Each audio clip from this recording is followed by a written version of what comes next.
Assalamualaikum Bu Nur Aini. Waalaikumsalam Bu Fitri. Maaf ya Bu mengganggu istirahatnya. Ibu ada waktu luang sekarang? Boleh Bu Fitri? Ada apa nih? Kelihatannya ada hal yang sangat penting. Saya hanya ingin berdiskusi Bu mengenai permasalahan yang sedang dihadapi. Baiklah. Namun, kita mungkin tidak punya banyak waktu, mengingat ini jam istirahat sekolah. Apa tujuan yang Bu Fitri harapkan dapat tercapai dari percakapan kita kali ini? Saya ingin meningkatkan fokus dan perhatian murid terhadap pembelajaran di kelas saya. Baiklah, fokus dan perhatian seperti apa yang ingin Bu Fitri tingkatkan? Fokus menyimak materi, memusatkan perhatian pada pembelajaran, sehingga tidak mengganggu fokus teman-teman yang lain. Saya bingung, apersepsi sudah, speaking sudah. Apa mungkin mereka belum siap ketika memulai pembelajaran? Bagaimana Ibu bisa mengetahui bahwa mereka belum siap mengikuti pembelajaran di kelas? Setiap hari saat memulai pembelajaran, saya melakukan kegiatan seperti biasanya. Ada saja murid yang masih melamun atau murung. Berarti, secara emosional, mereka belum siap mengikuti pembelajaran. Efeknya, ada saja perilaku yang timbul dan mengganggu fokus teman yang lain. Akhirnya, suasana menjadi kurang kondusif dan tidak nyaman untuk belajar. Nah, berarti Ibu dapat menemukan pengaruh kondisi sosial emosional murid terhadap perhatian dan fokus belajar murid ya, Bu. Di awal tadi, Ibu sempat menyampaikan telah melakukan upaya memusatkan perhatian dengan apersepsi yang menarik, ice breaking, dan sebagainya. Bagaimana hasilnya? Nah, iya, Bu, mereka sejenak saja fokus dan perhatian. Setelahnya, kembali beralih ke hal yang lain. Menurut Ibu, hal lain apa yang dapat membantu kembali memusatkan perhatian murid? Sepertinya saya harus mengkondisikan murid secara emosional agar lebih siap mengikuti pembelajaran. Begitu ya, Bu ya. Bagaimana cara mengkondisikan emosional murid tersebut? Saya pernah belajar mengenai mindfulness. Apa bisa saya coba ya, Bu, untuk mengkondisikan emosional dengan kesadaran penuh? Kesempatan apa yang Ibu miliki sekarang berkaitan dengan mindfulness ini? Saya memiliki kesempatan untuk mencoba mengimplementasikannya dalam pembelajaran di kelas saya. Dari skala 1 hingga 10, di mana posisi Ibu sekarang dalam pencapaian tujuan dengan implementasi mindfulness ini? Saya merasa sekarang ada di skala 7 dan semoga dapat meningkat setelah implementasi menjadi skala 9. Apa kekuatan Ibu dalam mencapai tujuan tersebut? Saya belajar beberapa teknik mindfulness. Salah satunya yang akan saya coba terlebih dahulu adalah teknik stop. Apa hambatan atau gangguan yang dapat menghalangi rencana Ibu dalam mencapai tujuan tersebut? Mungkin hambatan yang sifatnya situasional ya, Bu. Nah, solusinya seperti apa? Saya berkoordinasi dengan rekan sejawat lainnya untuk antisipasi hambatan tersebut. Dengan menggunakan strategi seperti apa, Bu Fitri? Saya mencoba implementasinya terintegrasi dalam pembelajaran atau implisit. Nah, kalau begitu, kapan kira-kira waktu pelaksanaannya? Insya Allah hari ini saya buat perencanaan, sehingga besok bisa segera diimplementasikan. Kalau begitu, apa indikator keberhasilan rencana aksi yang akan nanti Ibu lakukan? Indikatornya adalah perubahan fokus murid dan terpusatnya perhatian dalam pembelajaran. Siapa yang dapat membantu Ibu dalam menjaga komitmen menjalankan rencana tersebut? Murid dan rekan sejawat atau guru. Baiklah, berarti Ibu sudah menemukan langkah apa yang akan ditempuh untuk meningkatkan fokus dan memusatkan perhatian murid, di mana Ibu merencanakan implementasi mindfulness yang terintegrasi dalam pembelajaran. Kemudian mulai besok dibantu rekan sejawat guru lainnya. Selanjutnya, bagaimana dengan tindak lanjut dari sesi coaching kali ini? Beberapa hari lagi kita ketemu lagi ya di sini untuk diskusi kembali mengenai keterlaksanaannya. Baik Bu Fitri, saya pun ingin tahu bagaimana perkembangannya nanti. Terima kasih Bu Nurul Aini atas waktunya hari ini. Saya pamit kembali ke kelas karena ada waktu istirahat. Juga sudah selesai dan alhamdulillah sudah tercerahkan. Terima kasih, sama-sama Bu ya. Assalamualaikum. Waalaikumsalam.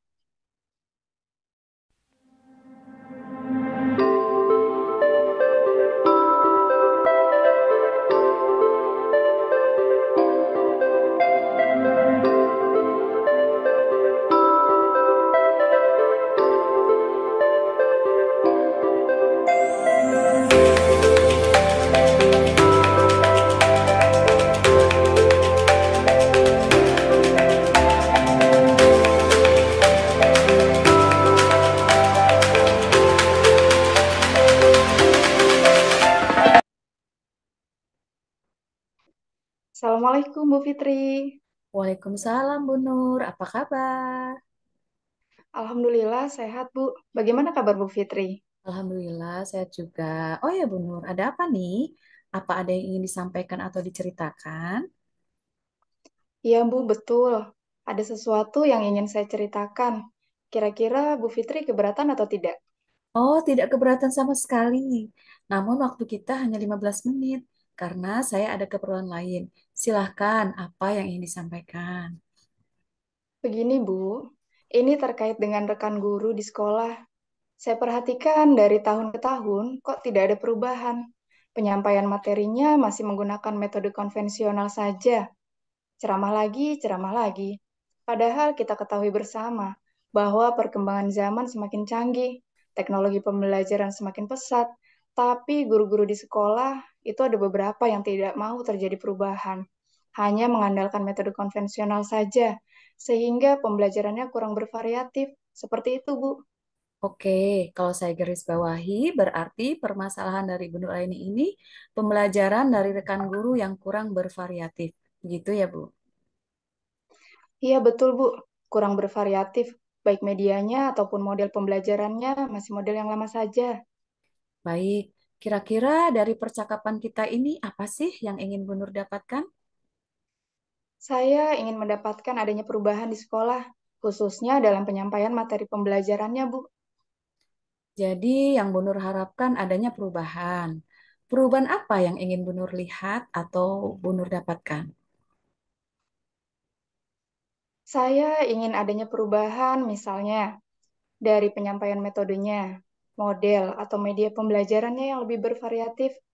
Misalnya menggunakan berbagai aplikasi pembelajaran seperti Quizzes atau hanya sekedar membuat presentasi PowerPoint, itu sudah lebih daripada hanya mengandalkan metode ceramah saja tanpa adanya media apapun, supaya lebih bervariatif aja sih, Bu. Oke, dari yang Bu Nur sampaikan tadi, pembelajaran dengan menggunakan berbagai macam model, metode, atau media itu bisa dikatakan kondisi yang ideal. Dan itu berada di level 10.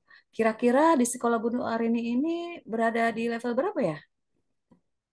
Sepertinya masih berada di level 7 karena masih ada guru-guru senior yang menggunakan metode metode konvensional, sehingga untuk level yang lebih tinggi agak sulit, Bu. Oke, sekarang kondisinya ada di level 7. Kira-kira di level berapa nih bisa ditingkatkan agar terlihat adanya perubahan pembelajaran yang lebih bervariatif lagi? Mungkin bisa ditingkatkan sampai level 9 ya, Bu. Dari level 7 ke level 9 mungkin bisa dilakukan perubahan. Usaha apa atau apa yang akan Bu Nur lakukan untuk menciptakan adanya perubahan? Sebenarnya saya juga masih memikirkan ya, Bu, apa rencana tindakan yang saya perbuat. Tapi mungkin semacam kegiatan mentoring atau pendampingan individu antara saya dengan guru secara face to face dengan bergantian. Tadi Ibu akan rencanakan dengan mentoring atau pendampingan. Kira-kira selain itu ada nggak strategi yang pernah Bu Nur terapkan di sekolah dan teman-teman juga nyaman dengan penyampaian Ibu? Mungkin kalau bukan dengan mentoring, Saya coba nanti konsultasikan dengan kepala sekolah untuk membuat semacam kegiatan pelatihan atau workshop yang tujuannya untuk peningkatan kompetensi guru, khususnya dalam penyampaian materi pembelajaran menggunakan media-media yang bervariatif. Berarti Bu Nur tadi sudah merencanakan mentoring, pendampingan, atau pelatihan workshop. Nah, dari ketiganya, kira-kira Bu Nur untuk saat ini lebih nyaman atau bisa cepat terrealisasikan itu yang mana ya? Kayaknya yang mentoring deh, Bu. Karena untuk yang pelatihan atau workshop perlu persiapan yang matang, perlu waktu yang tidak sebentar, biaya juga, dan harus mencari narasumber yang kompeten.